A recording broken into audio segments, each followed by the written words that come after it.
America is overflowing with cinema-worthy locations, but sometimes Hollywood had to cross the ocean to find the perfect backdrop for its stories. Let's visit some of them today. Bar Vitelli is the little stone cafe in the mountain village of Savoca, where young Michael Corleone first meets Apollonia during his exile from New York. In the film, those warm, sun-faded walls and the tiny piazza sell you the idea of an old Sicilian town that is private, steep, and stitched to the cliffside. Coppola used the real bar inside the Trimarchi Palace for the interior and exterior shots. This area witnessed the meet-cute between Michael and Apollonia, the brief courting scenes, and Michael's formal request to her father, small moments that sell the whole Sicilian exile sequence. The bar still operates as a cafe/mini museum, framed photos, film memorabilia, and the original look preserved for tourists who come to stand where Al Pacino stood. The piazza remains narrow and unchanged. Today it's a please don't rush, slow summer stop for visitors following Godfather itineraries through eastern Sicily.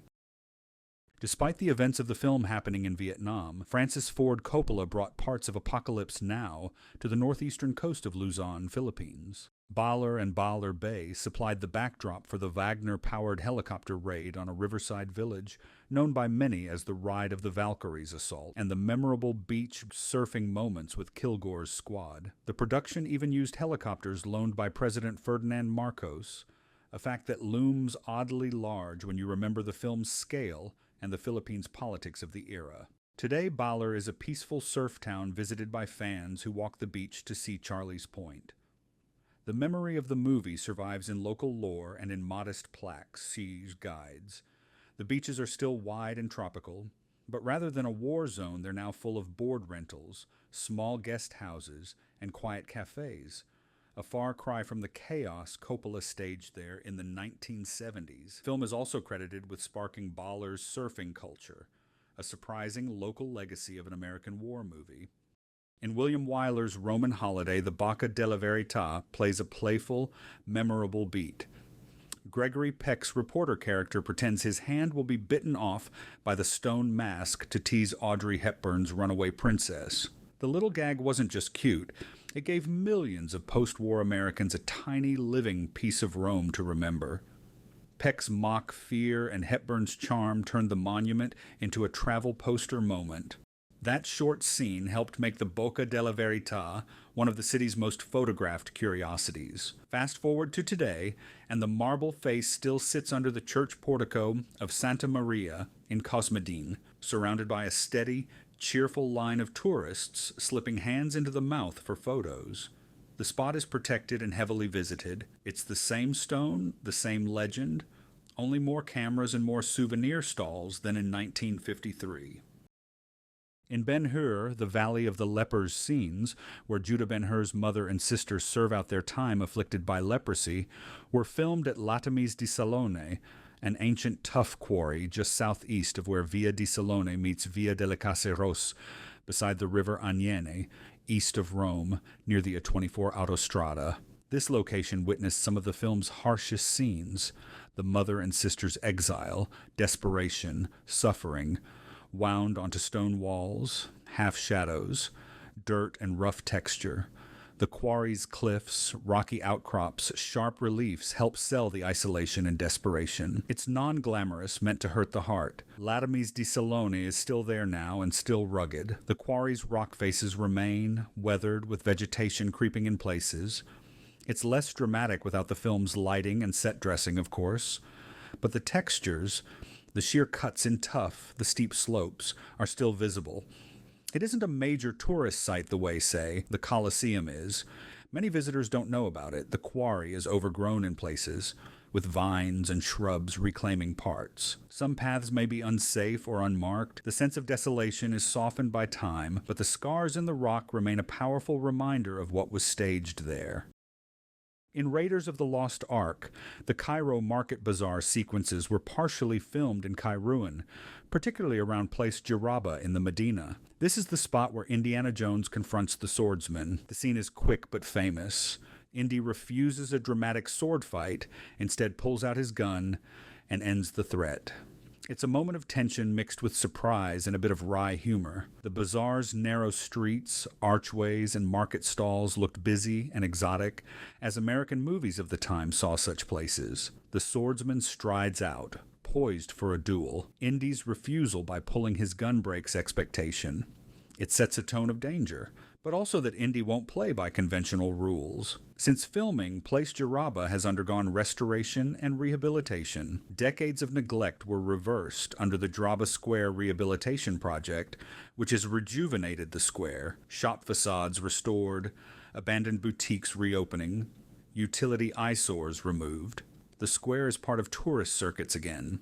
The Medina of Kairouan itself remains old, narrow alleys, shops, souks, and many of the same architectural features, archways, carved wooden doors, stone walls. But there are modern interventions, electrical wiring, satellite dishes, signage, the influx of commerce oriented toward visitors rather than just locals. The set props that were put in for the film are either gone or altered.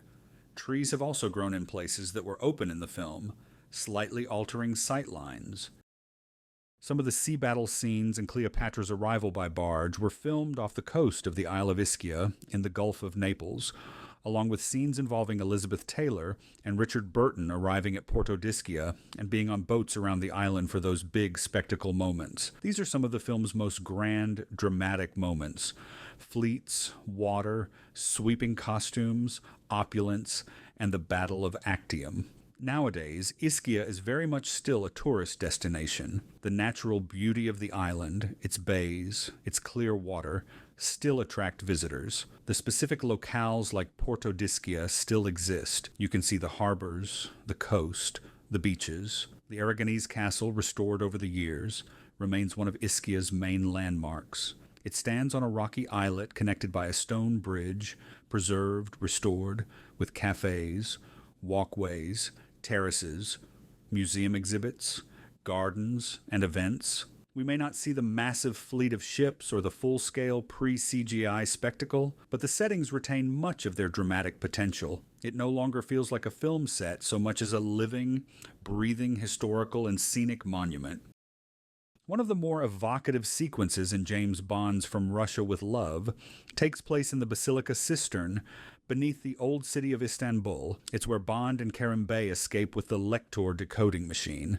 The scene is atmospheric, damp, dim, dripping ceilings, flickering lights reflecting off water, marble columns, shadows. It gives a sense of being under the surface, hidden and dangerous. For the audience of the 1960s, that ancient subterranean structure fitted perfectly with the Cold War intrigue of the decoding machine and Soviet agents, among other things. The difference between the brightness of the surface world and the secret, damp underbelly plays into the thriller mood. The Basilica Cistern still exists, largely preserved, and is a popular tourist attraction.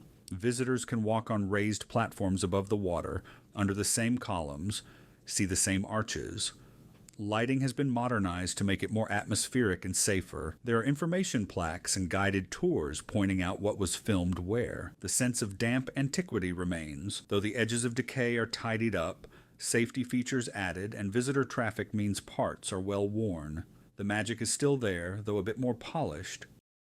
Large segments of Dr. Zhivago were filmed in the province of Soria and nearby areas in Spain, standing in for the snowy, remote expanses of Russia. Scenes such as Zhivago's service in World War I, the Varicano estate, the ice palace of Varicano that was actually filled with frozen beeswax, fields, train journeys, partisans' march, separation scenes between Yuri and Lara, and the landscapes meant to evoke the harsh, snow-covered steppes were shot around places like Candelicera, Olvega, Navaleno, Matamala de Almazan, etc. Some snow was real, but most scenes needed artificial snow when the winter in Spain failed to deliver. The film is an epic romance imposed on war, revolution, exile. These Soria landscapes help express the emotional isolation, the longing, and the chaos of displacement.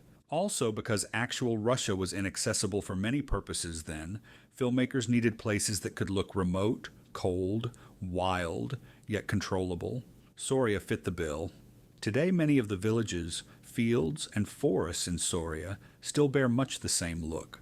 Some of the old railway stations are preserved or converted, like Delicias Station in Madrid, which is now a railway museum. Villages like Candelachera still exist, and the older locals still remember the shoot if you ask them about it. Principal photography for the Night of the Iguana was done in Mismaloya, a small village on Bahia de Banderas near Puerto Vallarta, Mexico. Director John Huston built a set on the hill at the southern cove of Mismaloya Beach, Maxine Falk's rundown Costa Verde Hotel, and surrounding buildings in particular. The beach itself and nearby jungle settings are featured in the arrival of the tour group, and the drama between characters in that hotel by the bay. It's a setting of heat, emotional tension, inner conflict. Huston deliberately chose a remote, lush, humid place to push actors out of their comfort zone. The isolation from modern life feeds into the atmosphere of this Tennessee Williams story of temptation, redemption, and madness. Also, the scandal off-screen between Richard Burton and Elizabeth Taylor added to the public perception of the exotic, dangerous, romantic location. Many decades later, Mismaloya is no longer a remote fishing village. The ruins of the original set are still visible in parts on the hillside, though deteriorated, but the natural beauty remains spectacular. Local government has made efforts to preserve the memory with plaques, but much of the old set is gone. Wood decayed, jungle reclaimed, only the skeletons of structures remain in some spots. When Alan Parker made Midnight Express, he used Fort St. Elmo in Valletta, Malta, to stand in for the grim Turkish prison. The stone walls, the heavy courtyards, and the battered look of the old bastions gave the movie its air of claustrophobia and menace. For audiences in the late 1970s, those stark images of confinement became unforgettable. Fort St. Elmo itself is centuries older than the story told in the film. Built by the Knights of St. John, it guards the entrance to Malta's Grand Harbor. By the time the filmmakers arrived, parts of it were neglected and weathered, which gave them exactly the atmosphere they needed. Today, the fort has been carefully restored with European funding. What once looked crumbling and oppressive has been cleaned, stabilized, and opened as a museum of Maltese military history. You can now stroll through the same yard that once doubled as a prison yard on screen, but instead of guards and prisoners, they find displays and sweeping views over the Mediterranean. The walls are the same stone, but the mood is entirely different. Pride and heritage has replaced cinematic despair. When David Lean filmed Lawrence of Arabia, much of what we think of as the Arabian Desert was actually southern Spain. Andalusia stood in for the Middle East, with the Tabernas Desert providing the wide, barren vistas and the beaches near Carboneras becoming the port of Aqaba for Lawrence's legendary attack. The architecture of Seville, including the Plaza de España and Casa de Pilatos, served as Cairo and Damascus. Audiences at the time had no idea they were looking at Spain. The endless dunes, the searing light, the whitewashed courtyards all felt convincingly foreign and timeless. These Spanish landscapes and city squares gave Lean the scale and authenticity he needed while staying within reach of European film crews and infrastructure. Today, Andalusia is proud of its Hollywood legacy. The Tabernas Desert remains rugged and almost lunar, now protected as a natural area and promoted as part of film tourism. The same ridges and dry gullies that framed Lawrence's camel caravan still stretch into the horizon. The beach where the horses charged into Aqaba is still there, though visitors are more likely to see sunbathers than galloping cavalry. And in Seville, the Grand Plaza de España stands as one of Spain's most photographed landmarks, lovingly maintained, busier than ever with tourists. Time has changed the details, but you can still trace Lawrence's path across Andalusia.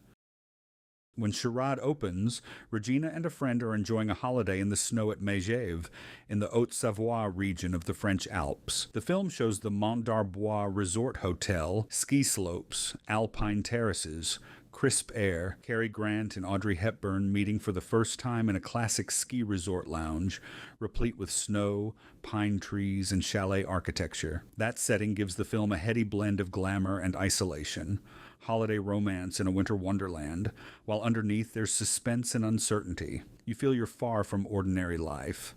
The cold air seemed real, and that's because it was. Today, Megave remains much as audiences of the early 60s saw it, though polished by decades of tourism. It is still a ski resort of high reputation, part of the Evasian Mont Blanc ski domain. The chalets, the cobbled lanes, the mountain restaurants, and the pine forests all are intact. It has kept its authenticity, not turned into a concrete mega resort, but preserved its alpine charm. The exact hotel, Mont d'Arbois, still stands, and visitors can still stay in luxury there, with modern ski lifts, groomed runs, snowmaking machines, and amenities for tourists.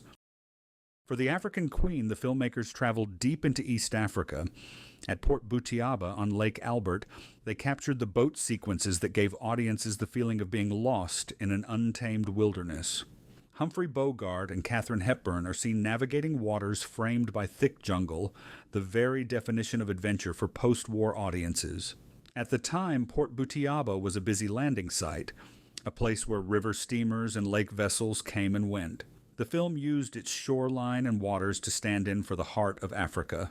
Today, Port Butiaba is no longer a forgotten outpost on the lake. The old harbor suffered terrible flooding in the 1960s, and much of it was lost, never fully rebuilt. The town remains small, centered on fishing and trade, but roads are better, and visitors sometimes stop on their way to national parks in the Albertine Rift. The lake and the forest still stretch out the same way they did when Bogart piloted The African Queen, though the village itself is more connected to the modern world than the lonely place Hollywood once portrayed. In To Catch a Thief, Cary Grant's John Roby and Grace Kelly's Frances glide through the French Riviera as though it's a world of sun-washed villas, glistening seas, elegant balls, and high intrigue. Scenes are shot in Nice, Villefranche-sur-Mer, Cannes, Monaco, Aix, Saint-Genès. The masquerade ball held at Château de la Croix des Gardes overlooking the Bay of Cannes is one of the most unforgettable images. What the location gives the movie is escapism. The Riviera here is elegance, luxury, romance, but also a place where shadows exist behind beauty. For audiences, then, the Riviera meant glamour and foreign light, but the plot's undercurrents of theft, suspicion, danger is just beneath the surface. Today, the French Riviera is still that. Sun, sea, grand villas, and boat-filled bays. Some of the small roads Roby drives up are narrower now, with more traffic. Villas have been repaired or renovated. Tourism has grown massively. The flower market in Nice still blooms, though souvenir shops and cameras are much more evident. Yet if you slow down, you can still see the beauty that made Hitchcock choose this place. In The Guns of Navarone, the scene where Mallory, Spyros, Maria meet up with the resistance takes place on the Acropolis of Lindos, Rhodes. You see the remains of the ancient temple of Athena Lindia, the Stoa, the stairs leading up from the sea, the ruins perched on the cliff overlooking Lindos Bay. The Acropolis is important in the film not just as scenery but as a symbol. The heroism and desperation of war are framed against ruins that have stood for centuries. Today, the Lindos Acropolis is still there, preserved as an archaeological and tourist site. The ruins remain dramatic, but what's changed is infrastructure. Paths, railings, interpretative signage, visitor centers, more tourists, more cameras, more guided tours. The shells of history are cleaned and preserved. You can still stand where Grieg Peck or David Niven might have stood, look out over those Aegean waves, see the same crags and ocean expanse. But you also hear tour guides' footsteps, maybe a boat's engine in the bay.